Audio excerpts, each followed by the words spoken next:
Hey guys, in this video, I'll show you how you can get free Discord Nitro. So make sure to watch the video till the very end. And let's begin. Go to the website called Vencord. Click on download. I'm using the Discord web application, so I'm going to download this browser extension.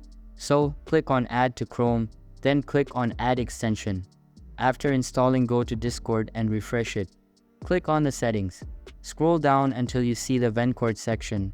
Go to plugins, and from here you want to search filter fake Nitro.